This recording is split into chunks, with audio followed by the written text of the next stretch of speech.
The aftermath of Russia's latest attack with missiles and drones targeting 9 regions in Ukraine, killing at least 3, injuring dozens more, intimidating civilians and destroying infrastructure, as President Zelensky wrote. But it comes as fears of where Putin may go next are ramping up. With MiG-31s like these flying over Estonia on Friday, Russian jets in their airspace for 12 minutes, an act described as unprecedentedly brazen by Estonia's top diplomat and deliberately provocative by others. He's also testing the population, and that's the big thing that's going on at the moment. A lot of this is not about testing the military. He knows the military capabilities and he knows the response that's going to happen. But it's how are the population going to be impacted by this? How is this going to destabilize the internal politics and the willingness to resist?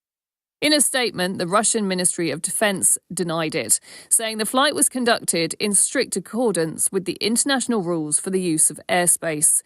The Russian aircraft did not deviate from the agreed air route and did not violate Estonian airspace. An explanation from Putin that has been deemed unacceptable.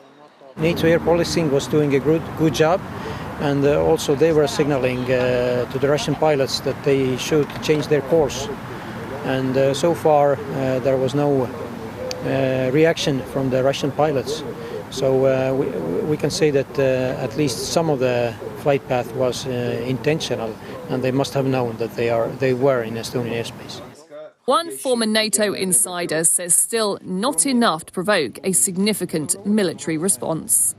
It will take something quite dramatic to cross that red line. And obviously, there are many scenarios. The basic one is a direct attack by a Russian force on NATO territories, both civilians or NATO forces. But Putin is quite expert at staying way below that threshold. And like I mentioned, teasing us, creating scenarios that are confusing or that are crossing some red lines, but not the thick red lines. It's not the first time Russia's provoked their neighbours recently. On the 9th of September, Russian drones entered Poland for the first time since the invasion of Ukraine in 2022. In Romania, on the 14th of September, fighter jets were scrambled after a Russian drone breached the airspace. And the appearance of fighter jets over Estonia on Friday made it the third incident in recent weeks.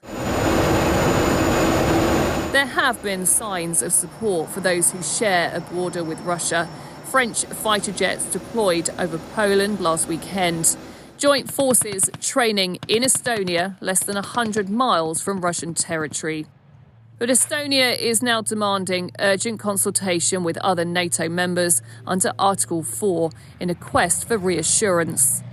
A lot, of course, still hanging on America's response.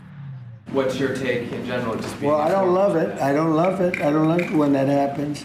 It could be big trouble.